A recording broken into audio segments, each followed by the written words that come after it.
साखरेचा चहा प्याव. कुलू चावी कोणाकडं? तसं काही सोन आहे त्याच्यात. आता लावा बरं साखरेच्या डब्याला कुलू. सोनबाई दुसऱ्या दिवशी म्हणून फारकत साखरेच्या डब्याला कुलू काही बाई आहे का कोण आहे म्हणून असली कुठली पद्धत झाली नाही. लक्षात घ्या. पण संयम इतका होता त्या माऊल्यांकडे की शिळ्या खायच्या त्या माऊल्या, पण त्यांची तब्येत मात्र ठणठणीत. आताच तर आम्हाला ताजं गरम सगळं हायजेनिक नवीन शब्द निघालाय, शहराकडून आलाय. हायजेनिक पाहिजे, चांगलं पाहिजे, म्हणजे शुद्ध माशा. हे हायजेनिक नाही आहे. आग लागू तुझ्या हायजेनिकला. तिथं त्याच्यामध्ये किडे निघायला लागले, झुरळ निघाय. कॉफी पिता ना? कॉफी गुगलवर सर्च करा बरं तुम्ही, कळतंय तुम्हाला कॉफी मध्ये काय असतं. माहितीये का? झुरळ. कॉफी मध्ये 10% झुरळ जातातच. कॉफी तयार करताना कॉफी नावाच्या पदार्थामध्ये झुरळ जाऊन मरतात तिथे, आणि त्याचे तुकडे तुमच्या पोटात. अवघड आहे की नाही? तुम्ही म्हणता हायजेनिक. कॅडबरी काढली, कॅडबरी हायजेनिक. कधी बनली माहित नाही, 1 वर्षापूर्वी ती हायजेनिक. आणि काल बनलेलं पिठलं तुम्हाला हायजेनिक वाटत नाही. अवघड आहे की नाही? कालचा ठेसा शिळा आहे, हायजेनिक नाही. भाकर, कालची भाकर हायजेनिक नाही. काही काढतो आपण, नाही का? लक्षात ठेवा. संयम म्हणजे वैराग्य. आमच्याकडे संयम नाही म्हणून आमचं पतन होत आहे. माय बापो, नारद मुनी सांगतात की बाई, ती नारद मुनीला म्हणते कसंही करा, पण आमच्या या 2 मुलाला तुम्ही उठवा. आणि असं सांगितलं जातं. त्या ठिकाणी नारद मुनींनी प्रचार केला आणि तिथे ज्ञान आणि वैराग्य उभं केलं, आणि मग भक्तीमध्ये रंगत आली. लक्षात घ्या, नुसतं ज्ञानही कामाचं नाही. भक्ती पावन से हृदयात, भक्ती भक्ती भक्ती पावन से हृदयात, त्यासी भेटेल का, त्यासी भेटेल का, त्यासी भेटेल का, त्यासी भेटेल का, त्यासी भेटेल का, त्यासी भेटेल का, पावन से हृदयात, भक्ती पावन से हृदयात, त्यासी भेटेल का, त्यासी भेटेल का, त्यासी भेटेल का. देवाचे कधी नाही नाही, शुद्धाचरण काहीच नाही. देवाचे कधी नाही नाही, शुद्धाचरण काहीच नाही. मग तो असंच भेटेल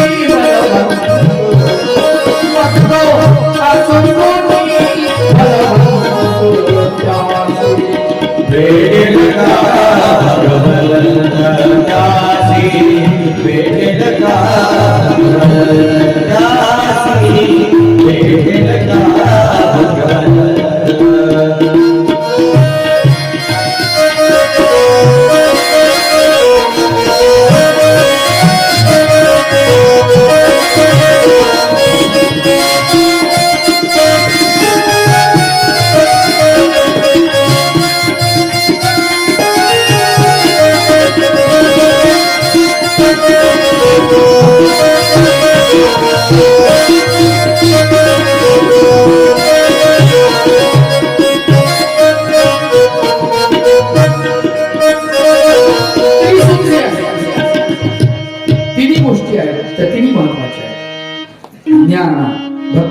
आणि वैराग्य. नुसती भक्ती कामाची नाही, लक्षात ठेवा. ज्ञानाविना भक्ती जी असेल ना, ती भक्ती आंधळी आहे. ती भक्ती आंधळी आहे. आणि म्हणून आम्ही कुणालाही देव मानायला सुरुवात केली. मग पहा तुम्ही, आमच्या हिंदूंमध्ये किती देव निर्माण केले आम्ही. खर तर 33 कोटी देव एकाच ठिकाणचे. महानुभाव पंथामध्ये याची यादी भरपूर आहे, भरपूर सांगितली आहे हिंदू देवदेवतांची. 81 कोटी 1.25 लक्ष 10 एवढ्या देवी देवता आहेत हिंदूंच्या. तरी अजून निर्माण केले आपण. बरं, हे निर्माण करणारे कोण आहे? काही काही तर सुशिक्षित लोक आहेत. विचार करा, इंग्लंडमध्ये येडसंबा नावाची देवी स्थापन झालेली आहे. कोणती? येडसंबा देवी. त्या देवीची स्थापना केली त्यांनी इंग्लंडमध्ये. का तर म्हणजे तिची पूजा केल्यानंतर म्हणजे येडच जातो. आहे का नाही याचा अंदाज होता? भारतातच आहे अंधश्रद्धा, असं नाही कुठेही आहे. फक्त भारत बदनाम केलेला आहे लोकांनी. बरं, एवढे सगळे हिंदूंना देव असताना पुन्हा फिरायला जाणं चालूच. दर्ग्याला जातात की नाही आपले लोक? भरपूर जातात दर्ग्या. आता इथं जवळ शेकटा ती यात्रा भरते. बरं, यात्रेला जाणारे लोक सगळे हिंदू आपले. प्रचंड गर्दी. कुठं चालले? हे यात्रेला चाललं. काय दल्ला झाला. आणि त्याला काय आपलं काय खायचं नाही, काही नाही. सामान सुमान घेऊन याचं यात्रेला. यात्रा भरली. एक लक्षात ठेवा, अनेक गोष्टी माणसांना अधपतनाला कारणीभूत असतात. त्या मला कळल्या पाहिजे. बारीक बारीक गोष्टी आहेत. मी परंपरेचं म्हणून सांगत नाही, तुमच्या चांगल्यासाठी सांगतोय. म्हणून ज्ञान, भक्ती आणि वैराग्य. तर ज्ञानाशिवाय भक्ती कामाची नाही आहे. एक रोग निर्माण झाला, एक देव निर्माण झाला. कशामुळे? ज्ञान नसल्यामुळे. वृद्धपूरला तुम्ही गेलात, खोकलाही बघितली. आता ही काय देवी आहे का? वृद्धपूर चकचक देवाला बंद करून टाकलं. सगळ्या देवी देवता संपून टाकल्या तिथल्या. काही ठेवलं नाही. पण खोकला येईन, ठसका येईन, बेडका येईन, काय काय आपल्याकडे आहेत ना, आपल्या जवळच आहे. काय नाव आहे? पिसा देवी. इथं पिशे येतात म्हणे. माहित नाही काय आहे ते, कोणाकडे ते पाहिलं असेल कदाचित. पिसा देवीला पिशे येतात म्हणे. आणि मग एखादं येड असलं तर कुठं न्या? इथं पिशे चालतात. येड तर म्हणजे येरमाळ्याचं येड आहे. येरमाळ्याला आहे ना, ते गोंधळी लोक गोंधळ करतात. येरमाळ्याच्या येडा ये गोंधळाया. तिकडे जा, येडी तिकडे नाही. एक देव निर्माण केला, एक रोग निर्माण झाला, एक देव निर्माण. माग पटकी नावाचा रोग होता. माणूस पटकन मरायचा म्हणून म्हणायची पटकी. आता म्हणतात लेकर, आया आपल्या लेकर, तुला पटकी आली सखा. ती म्हणते ती मावळी, तिला माहित नाही काय भानगड ते पटकी. नको म्हणून माय बेकार रोग होता तो. पटकन मारायचा माणूस. तुला काय गोळा उठला? गोळा म्हणजे काय? शिवी नाही बरं, काही रोग आहे. काखेत गोळा उठायचा, प्लेग रोग आहेत ते. देवीचा रोग होता का नाही? देवीचा रोग म्हणायची. देवी कोपली म्हणायची नाही. इतकं विचित्र की देव निर्माण केले, त्या देवाचे पुजारी निर्माण झाले. जास्त सांगत नाही मी, आत्ताची ताजी गोष्ट सांगतो. आपल्या जालना संभाजीनगर रोडवरच्या साईबाबा मंदिरची गोष्ट सांगतो. कोणाकोणाला माहिती आहे त्याचं नाव? पहिले काय होतं? हात वर करा. दत्त मंदिर होतं ते.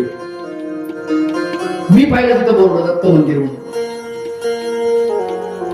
तिथलचा पुजारी ब्राह्मण आहे, त्यानं पाहिलं दत्त प्रभू काही पावत नाही भाऊ. दत्त मंदिर बंद केलं, कॅन्सल केलं आणि त्याने साई मंदिर लिहिलं, साईची मूर्ती मांडली. प्रचंड गर्दी. आता देव चांगला आहे, पॉवरफुल देव आहे.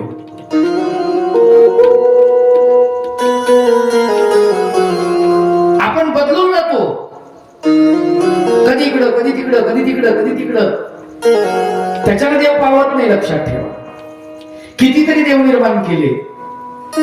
पटकीच्या रोगामध्ये आई भोपे निर्माण झाले, तिचे गाणे म्हणणारे निर्माण झाले, त्याचे गाणे तयार केले, त्याची पूजा विधी तयार केली.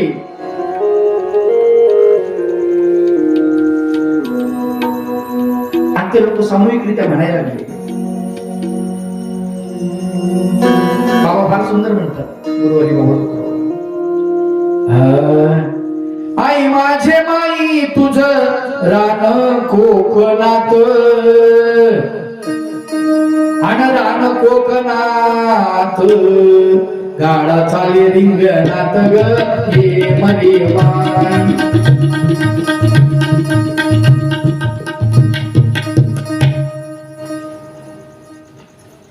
लोक म्हणजे कशाचं काय कशाचं काय, काही खरं नाही. काही अंधश्रद्धा निर्मूलन वाले ते म्हणजे काही खरं नाही, काही सांगतात लोक. सगळे लबाड आहे. त्याच्यावर धमकी द्यायला एक चरण तयार केलं. आई माझे माई तुझी चेष्टा कुणी केली, आणि चेष्टा कोणी केली त्याला ढाळ उलटी झाली ग हे मरे माय. चेष्टा केली त्याच्या ढाळ उलटी होईल म्हणले. ही आमची श्रद्धा. विचार, याला काही होणार नाही माय बाबा, लक्षात घ्या. म्हणून ज्ञान पाहिजे, तेव्हाच आपल्या भक्तीला चांगलं रूप येतं. ज्ञान नसन तर भक्ती डोळस होत नाही. भक्ती डोळस असायला पाहिजे, ज्ञानरूप असायला पाहिजे. आणि मग ज्ञानरूप असलेली भक्ती, त्या भक्तीमध्ये वैराग्य यायला पाहिजे. वैराग्य शब्दाचा अर्थ भक्ती करताना काही न मागणे, देवा मला हे दे म्हणून तुझ्या भेटीला मी येतो, नव जाप्य करणे हा स्वार्थ झाला. आलं का लक्षात? वैराग्य म्हणजे मला काहीच नको देवा, मी सहज तुझ्या भेटीला आलो. सुखाचं ठेव सुद्धा नाही, तू जसं ठेवलंस तसं मी समाधानी आहे. ही वृत्ती माणसाकडे आली की तिन्ही गोष्टी बरोबर आल्या. ज्ञान, भक्ती, वैराग्य, तिन्ही गोष्टी. आणि जेव्हा तिन्ही गोष्टी एकत्रित येतात तेव्हाच भक्तीचा खरा उदय होत असतो. आणि त्यालाच खरी भक्ती म्हटल्या जातात. नारदांनी वृंदावनामध्ये अशी भक्ती निर्माण केली की जिथे ज्ञानही तिथे निर्माण व्हायला लागलं, तिथे वैराग्य निर्माण व्हायला लागलं आणि भक्तीचा उचळंब आलेला आहे, उजळंब झालेला आहे. अशा प्रकारे ही कथा सांगितल्या जाते, भागवताचं महत्व सांगितलं जाते. तर राजा परीक्षिती याला कथा सांगायला बसले महर्षी व्यास.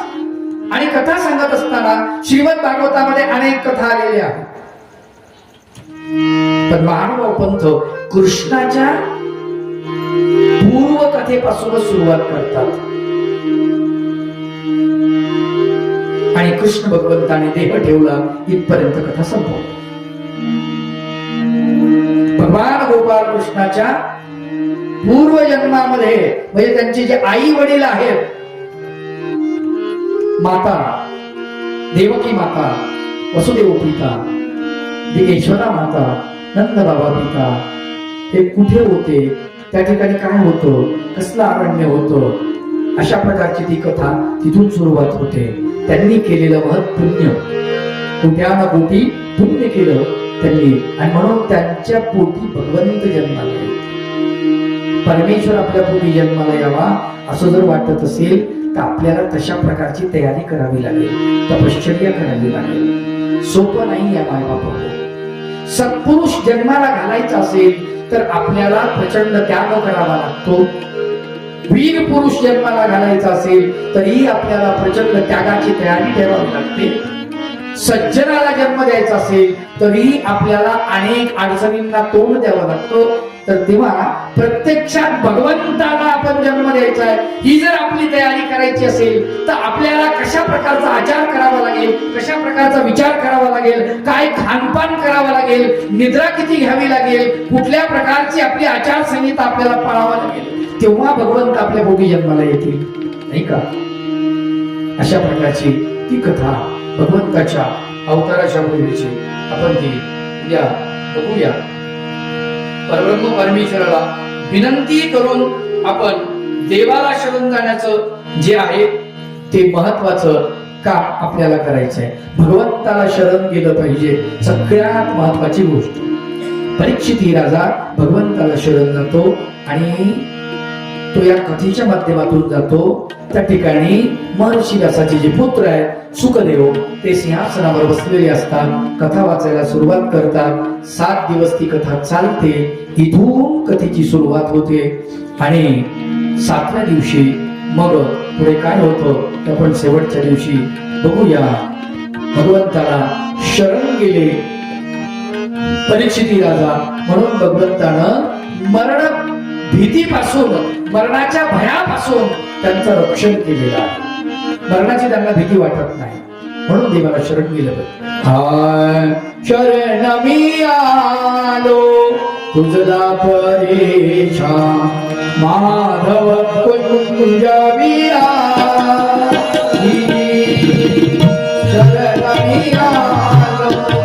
तुझला परेशा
परब्रह्म परमेश्वर भगवान गोपाल कृष्णाची कथा सुरू होते. आज प्रस्तावना झाली. प्रस्तावनेलाच आपल्याला भरपूर वेळ लागलेला आहे आणि असंच असतं, पहिल्या दिवशी प्रस्तावना होते कथेची, त्यामुळे आपल्याला तेवढा वेळ लागतो. आरतीची तयारी करा आणि उद्यापासून मूळ कथा जी आहे त्या कथेला आरंभ होणार आहे. देवकी माता, वसुदेव पिता, नंद बाबा, यशोदा माता यांच्या पूर्व प्रमाणामध्ये, पूर्व जन्मामध्ये त्यांचं काय नाव होतं, कुठल्या प्रकारच्या वनामध्ये ते पर्णकुटी करून राहत होते कशा प्रकारची तपश्चर्या किती वर्ष गेली अशा प्रकारची ती कथा. आणि त्यानंतर भगवान गोपाल कृष्ण द्वापार युगामध्ये जन्माला आलेल्या त्या वसुदेवाच्या आणि देवकीच्या पोटी भगवंताचा जन्म होतो. त्या अगोदर त्या देवकी मातेला त्या वसुदेवाला कारागृहामध्ये राहावं लागतं. कंस वगैरे ते कथा पुढे चालू होते उद्या मग. अशा प्रकारे सर्वांनी उठून उभं राहायचं आहे.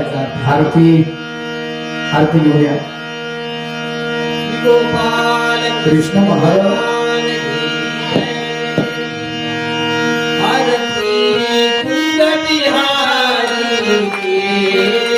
श्रीधर कृष्ण मुरारी आरती कुंज विहारी श्रीधर कृष्ण मुरारी गले में वैजंती माला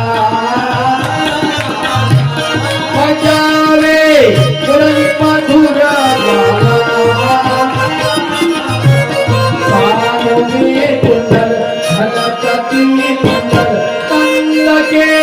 नंद विहारी कृष्ण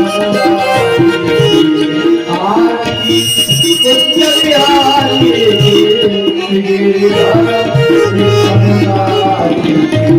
कनक समा घोर मुकुट देवता दर्शन को बजावे चक्र और मेरी चक्र ग्वालिनी सत्य लाज रखो लोभ कुमारी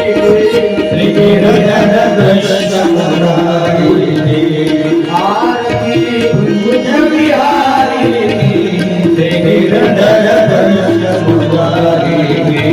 गगन समा कांति झलक ही काली मूर्ति चमक रही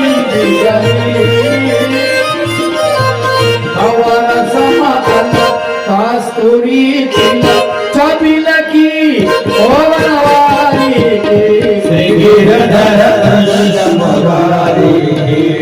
आरती कुंज बिहारी श्री गिरधर कृष्ण मुरारी जहाँ से प्रकट हुई गीता वीर अर्जुन वीर हुआ दिखाया विश्वरूप हुआ दिल मिटाई रात्रि अर्जुन श्री गिरधर कृष्ण मुरारी आरती कुंज बिहारी श्री गिरधर कृष्ण मुरारी कृष्ण मुरारी श्री गिरधर कृष्ण मुरारी गोविंद बोलो हरि गोपाल बोलो गोविंद बोलो हरि गोपाल बोलो गोविंद बोलो हरि गोपाल बोलो गोविंद बोलो बोलो गोपाल बोलो गोविंद बोलो हरि गोपाल बोलो गोविंद बोलो हरि गोपाल गोविंद बोलो हरि गोपाल बोलो गोविंद बोलो गोपाल बोलो गोविंद बोलो हरि गोपाल हरि गोविंद बोलो हरि गोपाल बोलो गोविंद बोलो हरि गोपाल गोविंद बोलो हरि गोपाल गोविंद बोलो हरि गोपाल बोलो गोविंद बोलो हरि गोपाल गोविंद बोलो हरि गोपाल बोलो चक्रधरा चक्रधरा चक्रधरा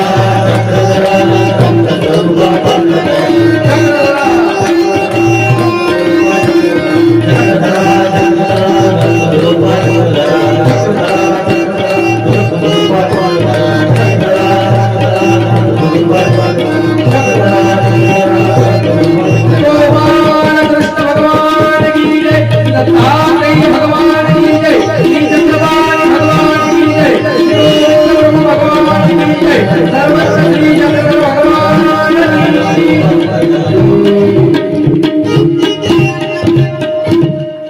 त्वमेव माता च पिता त्वमेव त्वमेव बन्धुश्च सखा त्वमेव विद्या त्वमेव